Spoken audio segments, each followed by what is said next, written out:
Clean up your room now. Do you think you're in a position to take a break? Annie's voice cut through the air as she splashed beer on me. The sticky liquid clung to my skin, and the pungent smell of alcohol filled the room. I stood there, stunned by the suddenness of her actions. Annie continued to hurl words at me, but I couldn't grasp what she wanted. I was lost, unsure of what to do or how to respond. Just then, a voice echoed from the computer. The instant I recognized who it was, Annie, who had been red with anger, suddenly froze. Her body tensed, and she collapsed to the floor. My name is Karen, and I'm 33 years old. I work as an administrator at a local company, managing documents and crunching numbers with my calculator. Even though I often thought about using the computer more efficiently, I wasn't in a position to make such suggestions. I had to tread carefully around my superiors, attending company parties out of obligation. My mental health was nearing its limit. There's another mistake in this number. I'm sorry, but you've been making more errors lately. Be careful. Fatigue was taking its toll, leading to more mistakes, and my confidence in my work was crumbling. I began to wonder if quitting this job might be the best option. That's when a man from outside the company started visiting. His name was Andy, the man who would later become my husband. At first glance, Andy's gentle nature was obvious. Even during simple greetings, he treated me with warmth and kindness. Over time, I found myself completely captivated by him. But I lacked the courage to express my feelings, assuming Andy didn't share the same interest. However, a few months after he started visiting the company, Andy surprised me by showing an active interest. Dinners after work turned into dates, and after about 2 years, we decided to get married. After our wedding, I left my job to start a new life with Andy. We visited many properties together, searching for a home we both loved. I was excited about the future, looking forward to the wonderful days ahead. But the life that awaited us was far from what I had imagined. Just a month after our wedding, I began noticing something off about Andy. "Welcome home, Andy. You're back early," I greeted him, but he didn't even look at me. His response was curt. This behavior, so different from before, worried me. He seemed out of sorts, slightly irritated. "Are you okay? You look tired." "Huh? Yeah," he replied, but his mood remained distant. At the time, I'd attributed it to exhaustion and didn't think much of it. But the next day, and the days that followed, Andy's behavior stayed the same. His words, his demeanor, even his actions, like coming home late without any notice, became more careless. I wondered if I had said something to upset Annie. I kept replaying my actions, words, and thoughts about her, trying to pinpoint where I might have gone wrong. But even as time passed, I couldn't figure out what had changed. Then, a few months after Annie's behavior shifted, the situation took a dramatic turn. One evening, during dinner, Annie suddenly began hurling harsh words at me. She hadn't even taken a bite of her food when she said, "Karen, you get it." "Get what?" I asked, taken aback by her abruptness. There was no clear context, and I was unsure how to respond. Without hesitation, she replied, "Your cooking tastes awful." "Awful? Really?" I stammered, shocked by her words. "Yeah, haven't you noticed? I wish you knew how I feel, having to eat such terrible food every day." Throughout our relationship, I had frequently cooked for her, and she had never criticized my cooking like this before. In fact, she used to enjoy the meals I made, often expressing her appreciation. The thought that she now found my cooking unpalatable was completely unexpected. "But you used to enjoy my cooking," I remarked, still trying to process her sudden change in attitude. "Did I?" she replied, her tone dripping with sarcasm. Seeing my surprised expression, Annie burst into laughter. When she finally stopped, she tossed her knife and fork onto the table and headed to the bedroom, leaving her food untouched. As I stared at the uneaten meal in front of me, I was overwhelmed with mixed emotions. Had she been silently enduring my cooking all this time, or had my skills really declined? No matter how much I pondered it, I couldn't make sense of the situation. I couldn't reach a satisfying conclusion, but one thought kept crossing my mind. Considering Andy's recent behavior and harsh remarks, perhaps he doesn't love me anymore. I used to think he was just tired, but his recent actions seemed excessive. The Andy I knew would have been upfront if something was bothering him. If that's the case, I can't help but wonder if I've done something to offend him. But try as I might, I can't recall doing anything wrong. As my doubts about Andy grew, another 2 months passed, and he became even colder. The warmth and kindness he once showed when we were dating had completely vanished. He started snapping at me daily, showing irritation over the smallest things. "Did you even clean?" he snapped one day. "What? Clean what?" I replied, confused. "The bathroom isn't clean, and the living room is a mess too. I always try to keep the house tidy. I vacuum and organize every day, doing my best to maintain our home." But now, I wondered how much more I needed to do to satisfy him. What was I supposed to do?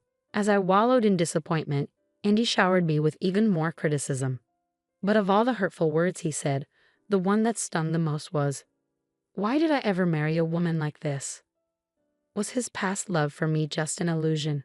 The thought made tears well up in my eyes. "Wait, are you crying? I hope that's not just an act," he scoffed. Once he would have comforted me, now all he offered were cold words. He gave a dismissive snort before heading to the bedroom. We used to share the bed, but lately I've been sleeping elsewhere. More often than not, the living room sofa has become my bed. I felt belittled and ignored by Andy, yet I couldn't figure out what had gone wrong. I lacked the courage to end our relationship because deep down, I still believed in Andy. Unfortunately, my feelings went unnoticed, and his behavior only worsened. "Hey, where's the food?"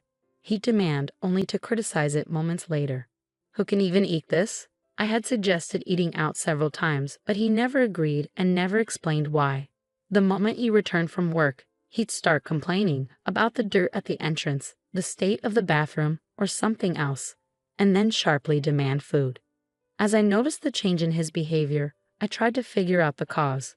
But eventually, I realized he was probably just using me as an outlet for his stress. The inconsistencies in his actions and the way he vented led me to that conclusion. I understood that work could be tiring for Andy, but I wasn't a robot. The constant complaints were taking their toll on me. "Andy, I need to talk to you about something," I said with determination. "I'm stressed from always hearing complaints from you. I know work tires you out, but taking it out on me isn't fair." He looked at me surprised. "What are you talking about?" "I mean every word. Every time you come home from work, you lash out at me, but I'm doing my best too." He smirked, as if mocking my words, but then his face turned red with rage. "You're just a housewife, but the house isn't even clean, and your cooking is terrible. Why shouldn't you get complaints? I can't stand seeing you so relaxed. If there's a specific problem, tell me and I'll try to improve," I offered, trying to find a way to make things better. "No point telling you," he snapped. "You won't change anything. You should figure out what you're doing wrong." He kept dodging my questions, and from this conversation alone, it was clear he only saw me as an outlet for his stress. Expressing my feelings only strained our relationship further. His words grew harsher, and his cold attitude became more prevalent. The happy times we once shared were now a distant memory. I longed for those moments in silence, but my sighs only grew deeper as the days passed. I received a call from an unexpected person, my mother-in-law. We didn't usually communicate often, so I was curious as I answered the phone. "Hello, Karen, how have you been?" She greeted me warmly. I could feel the kindness in her voice, even through the phone. After a bit of chit-chat, she made a surprising proposition. "Handmade crafts?" she asked. "Yes, Karen, didn't you mention that you create handmade items? I've become interested and was wondering if you'd be willing to teach me." I was taken aback. I had been enjoying handmade crafts as a hobby, gathering materials and tools, and immersing myself in my work whenever Andy wasn't around. I had mentioned it to my mother-in-law once but hadn't expected her to remember. "Of course I'd love to," I replied, excited by the idea. That conversation led to us speaking more frequently over the phone. At first it was just regular calls, but as we wanted to show each other our work and explain the materials in detail, we started video calling. Though we didn't live too far apart, visiting regularly was difficult. So, at the agreed-upon times, I would sit in the room filled with my crafting tools, and we'd craft together while video chatting. The weariness in my heart, caused by Andy's behavior, felt somewhat eased during these chats with her. "How has Andy been lately?" she asked one day. "I rarely hear from him, so I'm curious." "Oh, he's fine," I answered, keeping my tone light. "That's good to know." I hadn't shared the recent troubles with Andy with my mother-in-law, preferring to keep those issues to myself for now. I didn't want to burden her with my troubles.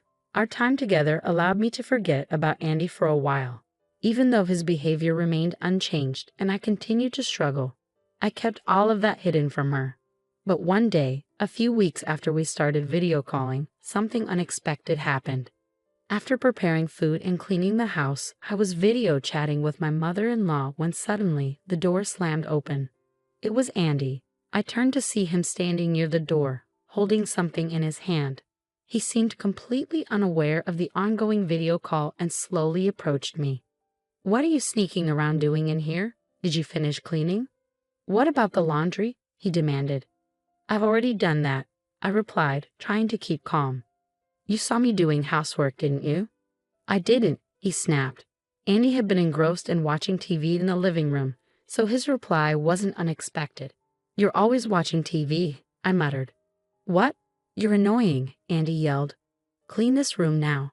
Do you think you can just take a break?" Then, without warning, he threw what he was holding at me. The smell hit me instantly. It was beer. My clothes were soaked, sticky with the scent of alcohol clinging to them. Andy looked amused by the scene he had just caused. I was so shocked that I couldn't find any words.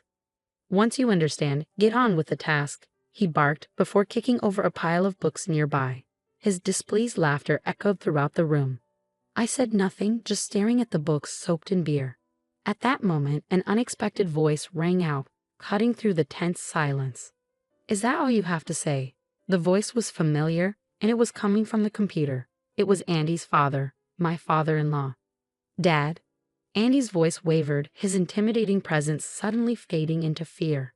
"I saw everything," my father-in-law said sternly, yelling at Karen, throwing beer at her.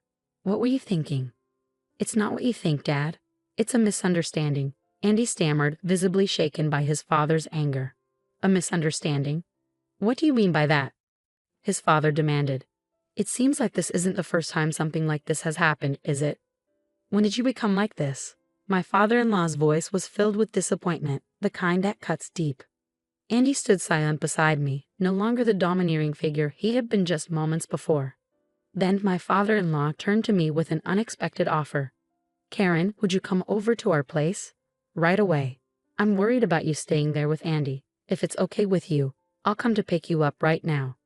His offer caught me off guard, but as I considered it, I realized how unpredictable things could become if I stayed alone with Andy.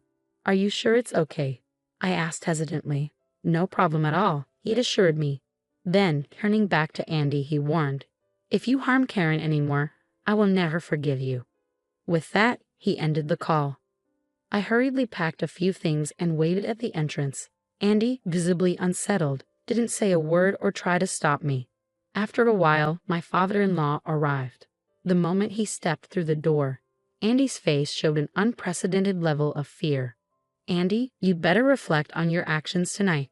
Do you understand?" his father said firmly. Andy simply nodded, his fear palpable. Please forgive me," Andy stammered. "What are you saying?" "Apologize to Karen, not me. Remember that, and think hard." After scolding Andy, my father-in-law escorted me outside. Although I had changed into clean clothes, I hadn't had time to shower and still felt sticky. My father-in-law gently wrapped a towel around me and guided me to the car. We soon arrived at his house, where my mother-in-law welcomed us with concern. "Karen, are you all right?" she asked, hugging me warmly. "Yes, I'm sorry," I replied. My mother-in-law led me to the bathroom, handing me towels and a change of clothes. "Take your time," she said. "Here are towels and fresh clothes." "Thank you so much." In the midst of the whirlwind, my emotions were in turmoil. After bathing, I changed into the clothes that had been prepared for me and joined my in-laws in the living room. My father-in-law had a serious expression, while my mother-in-law looked anxious. "Thank you for everything," I said. "You're welcome," my mother-in-law replied. "Was the water temperature okay?" "Yes, it was perfect," I answered, sinking into the sofa. "Karen, can you tell us what happened?" my father-in-law asked. I hesitated, unsure where to begin. So that wasn't the first time, was it?" "No, it wasn't," I admitted. "Please tell us, Karen." I took a deep breath and carefully chose my words.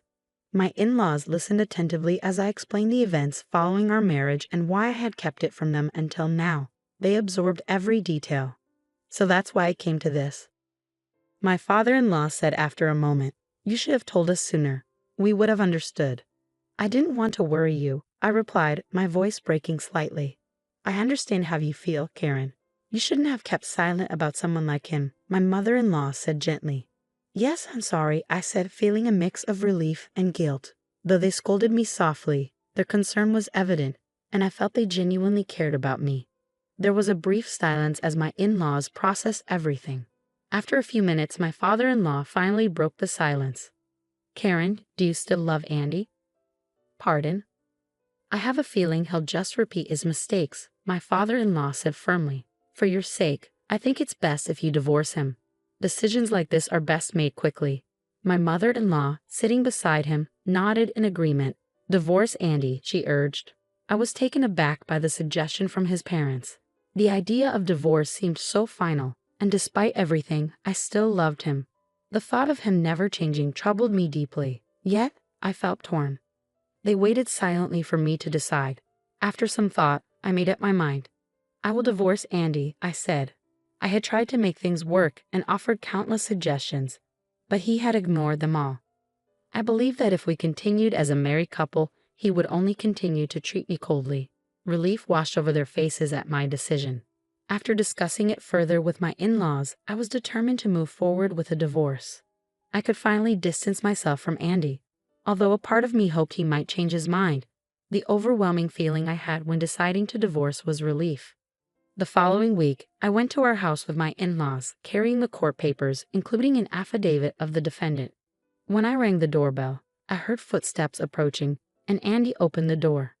Karen, Dad, Mom, he greeted, clearly surprised and disappointed to see his parents standing there with me. It was evident he hadn't expected that I wouldn't come alone after everything that had happened. We entered the house and took a seat on the sofa, with my in-laws sitting on either side of me. Andy looked uncomfortable but didn't offer any apologies. I turned to face him directly. Andy, let's get a divorce. Divorce? He repeated, sounding incredulous. I've been thinking about it. I don't have the courage to envision a future with you anymore.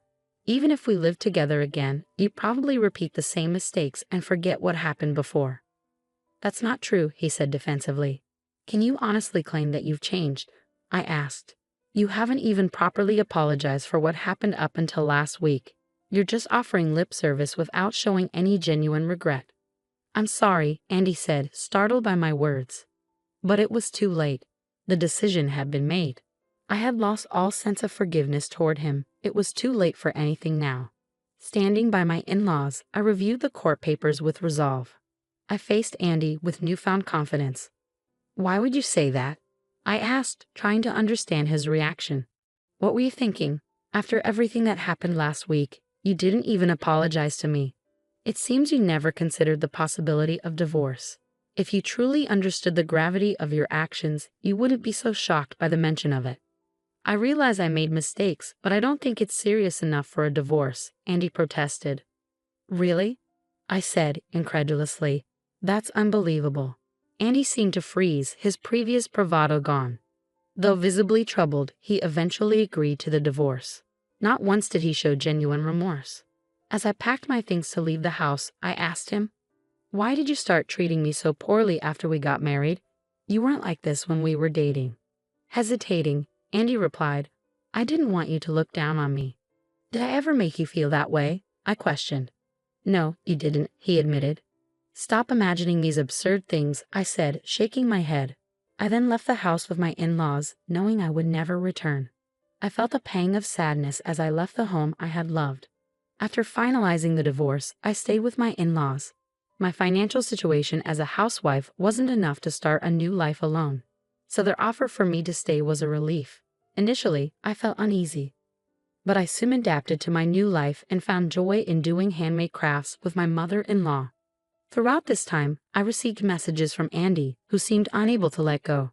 However, after my father-in-law sent a firm message from my phone saying, "I'm cutting ties with you," Andy's communication ceased entirely. I suspected he hadn't anticipated that I'd be living with his parents. Perhaps he thought that keeping in touch after our divorce might lead to reconciliation. It felt as though he was looking down on me. I am genuinely grateful to my in-laws for suggesting the divorce. A year has passed since then, and while working part-time, I lead a fulfilling life on my own. Though I felt bad about relying on them too much, I decided to be independent even after leaving their home. My relationship with my in-laws remains strong, and they continue to support me. Though we are not related by blood, they welcome me with the warmth of a real family. My goal now is to show my gratitude towards them and find ways to bring them joy every day. I live with a heart full of appreciation for my in-laws.